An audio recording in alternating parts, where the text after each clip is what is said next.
Bismillahirrahmanirrahim. Assalamualaikum warahmatullahi wabarakatuh.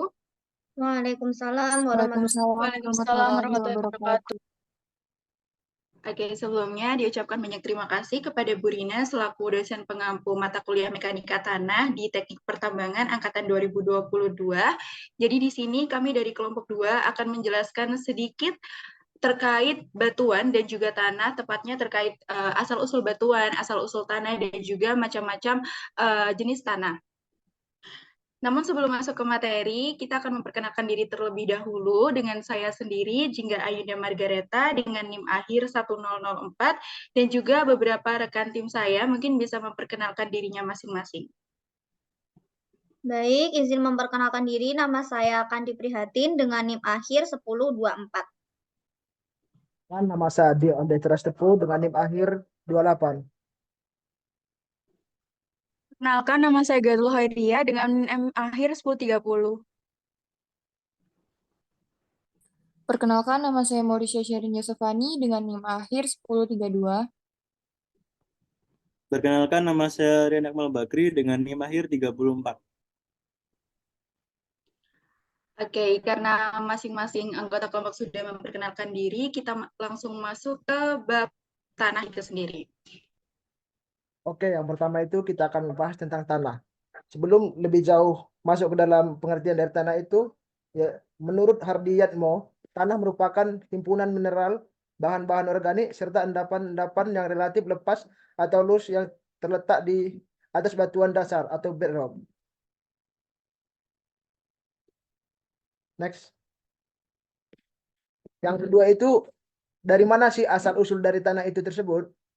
Menurut Darwis 2018, partikel tanah terbentuk dari batuan asal yang pecah dan berubah bentuk karena efek kimia serta lingkungan, termasuk cuaca dan erosi. Batuan yang kompak mengalami proses pelapukan. Pelapukan merupakan proses perubahan fisik dan kimia pada batuan di permukaan atau dekat dengan permukaan bumi tanpa perpindahan material. Dikutip dari buku Purnomo 2016.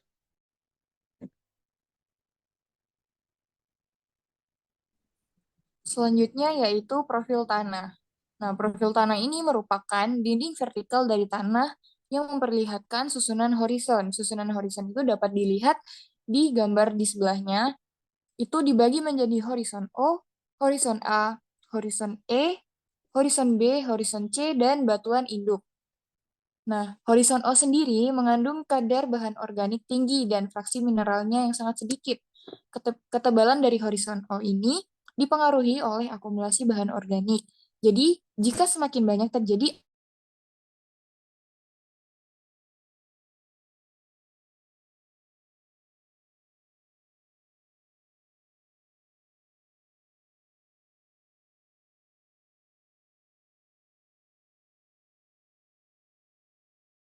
mineral yang terbentuk akibat akumulasi bahan organik halus yang melapuk dan bercampur dengan bahan mineral tanah yang ditunjukkan pada gambar berwarna coklat bata atau coklat agak kemerah-merahan bata.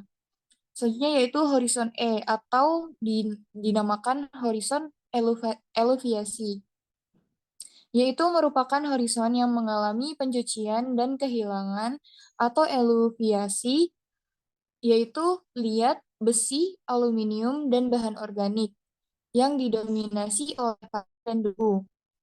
Selanjutnya yaitu horizon B, yang merupakan horizon yang mengalami penimbunan atau iluvasi, yaitu liat, Fe atau besi, Al atau aluminium, humus, dan sebagainya. Warnanya merah dengan struktur tanah yang gumpal, prismatik atau tiang. Dapat ditunjukkan pada gambar di sebelahnya. Di situ horizon B berwarna merah keorangean.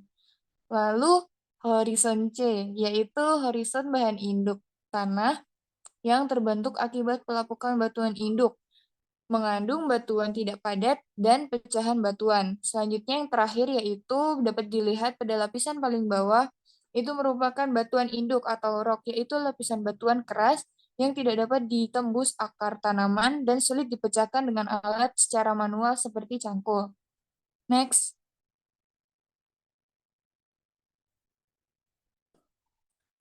Selanjutnya yaitu klasifikasi tanah. Klasifikasi tanah sendiri adalah cara untuk mengumpulkan dan mengelompokkan tanah berdasarkan sifat dan ciri morfologi, mineralogi, fisika, dan kimia yang sama dengan tanah tersebut atau hampir sama. Kemudian diberi nama agar mudah dikenali, diingat, difahami, dan digunakan serta dapat dibedakan satu dengan lainnya.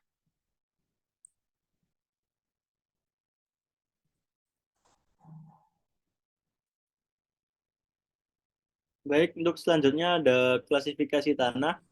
Untuk yang pertama ada tanah glasial. Tanah ini terbentuk karena transportasi dan deposisi oleh glacier atau sungai es. Kemudian yang kedua ada tanah aluvial.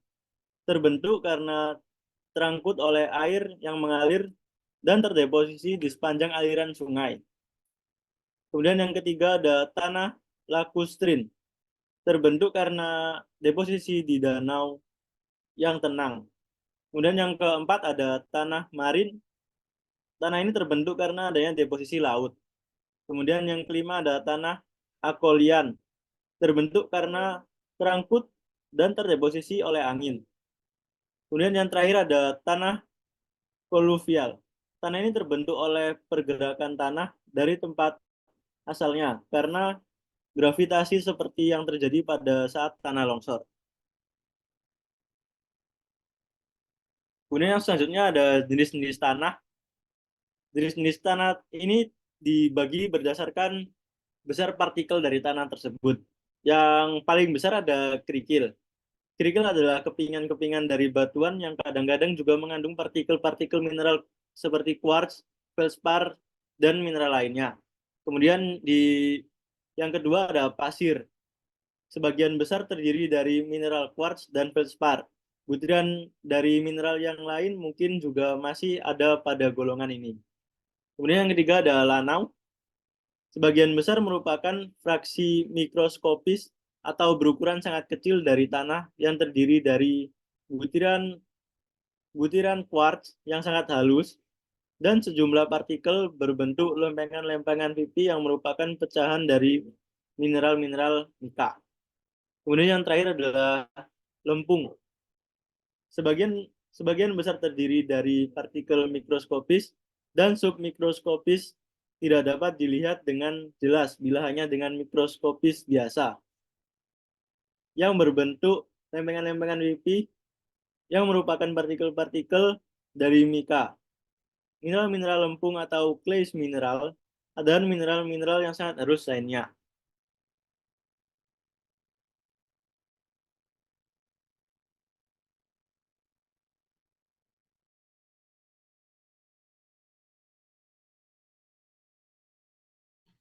Oke, masuk ke slide selanjutnya, yaitu terkait batasan-batasan ukuran golongan tanah. Jadi untuk ukuran golongan tanah ini masih berkesinambungan dengan sistem pengklasifikasian tanah dan juga jenis-jenis tanah secara umum yang sudah dijelaskan oleh Rian tadi. Mungkin teman-teman bisa lihat di tabel yang sudah tertera pada slide. Di situ ada kolom yang berjudulkan nama golongan, di mana untuk nama golongan ini itu berisikan beberapa sistem pengklasifikasian tanah yang umumnya digunakan. Di situ sudah tercantum ada beberapa sistem seperti sistem MIT, ada juga sistem USDA, ada sistem ASTO, dan juga sistem Unified Soil Classification System atau biasa disebut sebagai sistem Unified. Jadi untuk beberapa sistem pengklasifikasian tanah ini memiliki standarisasinya yang berbeda untuk masing-masing jenis tanah. Di tabel ini sendiri tercantum standarisasi untuk masing-masing sistem terkait ukuran butirannya. Jadi untuk masing-masing sistem pengklasifikasian tanah memiliki standarisasi berbeda untuk masing-masing jenis tanah. Kayak contohnya di jenis tanah kerikil. Untuk sistem ASTO di tanah kerikil ini memiliki ukuran butir 76,2 hingga 2 mm. Berbeda dengan sistem Unified. Untuk sistem Unified sendiri, untuk jenis tanah kerikil ini memiliki ukuran butir yaitu 76,2 hingga 4,75 mm. Begitu juga dengan jenis tanah yang lain. Mungkin bisa ke next slide. Oke, di sini ada peranan tanah di dalam kehidupan, kita mengambil dari buku Bapak Purnomo di tahun 2016, di mana beliau menulis sebuah buku yang berjudul Geografi Tanah. Di situ beliau mencantumkan beberapa peranan tanah dalam kehidupan. Mungkin teman-teman udah bisa lihat di slide-nya, ada 4 poin peranan tanah dalam kehidupan yang kita cantumkan di slide. Untuk poin pertama, yakni sebagai penyangga pertumbuhan tanaman terkait dengan produksi pangan atau pertanian dengan siklus hara. Lalu di poin kedua adalah untuk mendaur ulang produk limbah yang berasal dari alam dan juga manusia. Untuk poin ketiga adalah menyediakan habitat untuk berbagai macam organisme dan sebagai pengendali aliran air.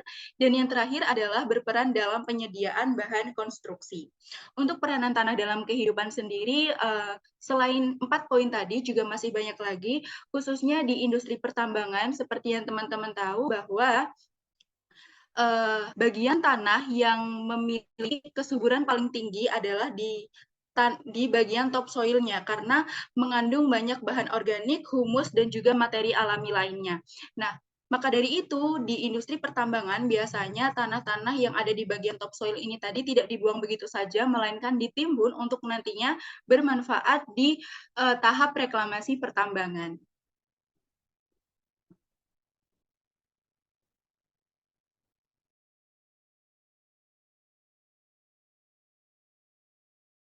Baik, yang selanjutnya yaitu batuan. Apa sih batuan itu? Batuan adalah benda padat bentukan alam yang merupakan agregasi atau kumpulan dari mineral baik sejenis maupun tak sejenis dalam perbandingan tertentu yang memiliki sifat fisik dan kimia yang berbeda.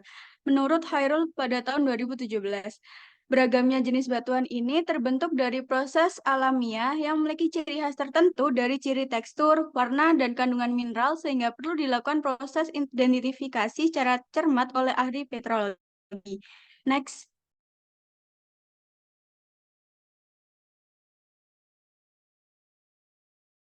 Baik, berdasarkan pembentukannya, batuan dibedakan menjadi 3, yaitu yang pertama, batuan beku.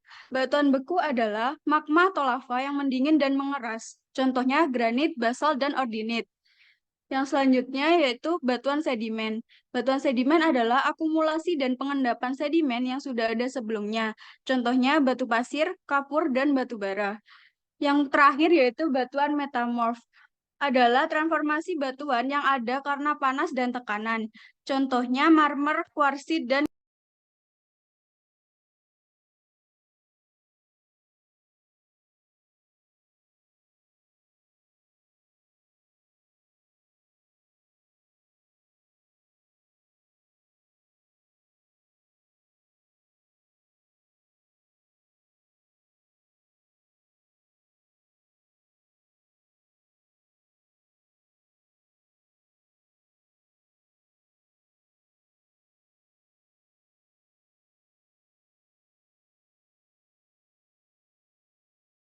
Baik, jadi di sini saya akan menjelaskan mengenai siklus batuan. Tadi sudah di slide sebelumnya sudah dijelaskan bahwa batuan itu ada 3, yakni batuan beku, batuan metamorf, dan batuan sedimen. Nah, jadi batuan itu awalnya terbentuk karena magma yang cair kemudian mengalami proses pendinginan sehingga terbentuk batuan beku. Nah, batuan beku akan mengalami pelapukan dan mengalami transformasi menjadi regolit melalui proses yang melibatkan atmosfer, hidrosfer, dan biosfer. Selanjutnya, proses erosi mentransportasikan regolit dan kemudian mengendapkannya sebagai sedimen.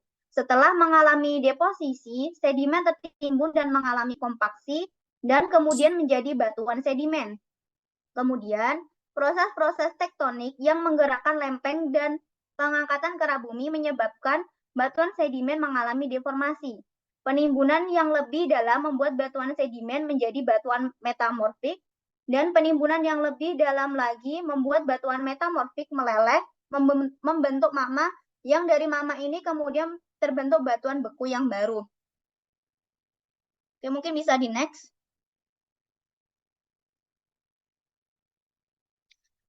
Jadi ini adalah literasi yang yang menjadi acuan untuk .